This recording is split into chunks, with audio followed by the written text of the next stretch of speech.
Alright, hello everybody. So today I'm going to be doing a video on my CLS filter that I bought on eBay for like $35. It was super cheap. And yeah, before I get started, I'll show you guys how I attach my Sony Alpha onto my refractor. Now this is my 120SC AstroView refractor telescope, which has a whole lot of chromatic aberration. And this filter manages to remove maybe like 95% of that. 95% of like the chromatic aberration that the telescope has. So anyway, yeah, I'll show you guys how I attach my Sony Alpha onto my telescope.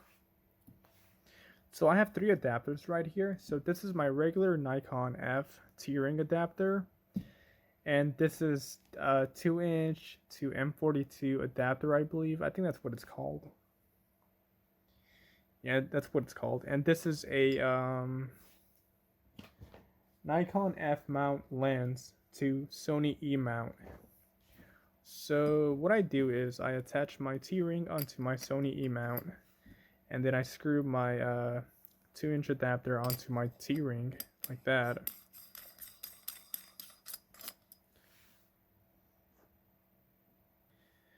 And so now once I have everything ready, all I do is just screw my CLS filter onto my adapter. Yeah, like that. And then I attach it to my camera. So at the end it should look a little bit like this. And then I just go ahead and I attach it. I just put it inside.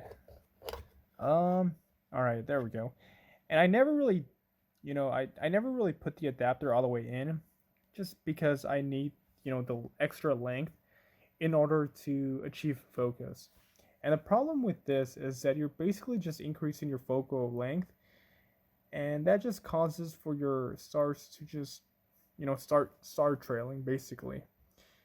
And you just really need a good polar alignment. But yeah, that's how I managed to focus my Sony Alpha with my refractor.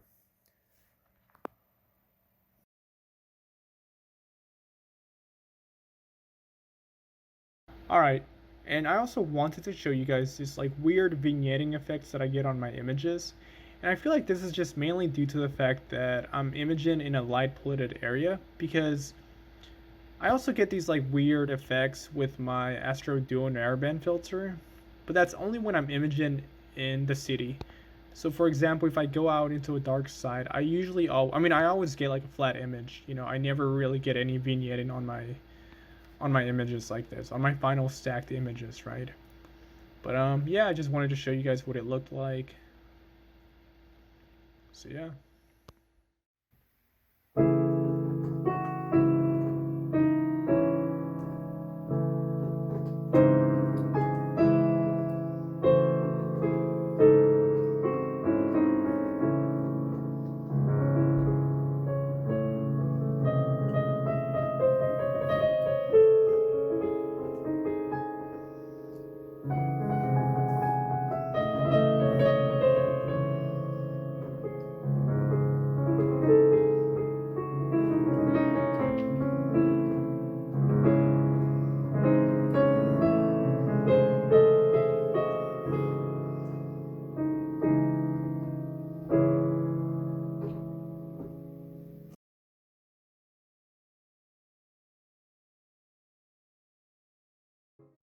Alright, I just wanted to end this video by saying that, I know that my images are not perfect, but I just wanted to show you guys, especially for like the beginners starting off, that, you're able to image galaxies in your front yard from like a super high polluted area by using this filter.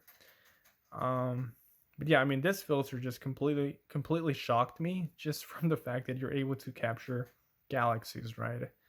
I mean, holy crap. And I mean, it's $35.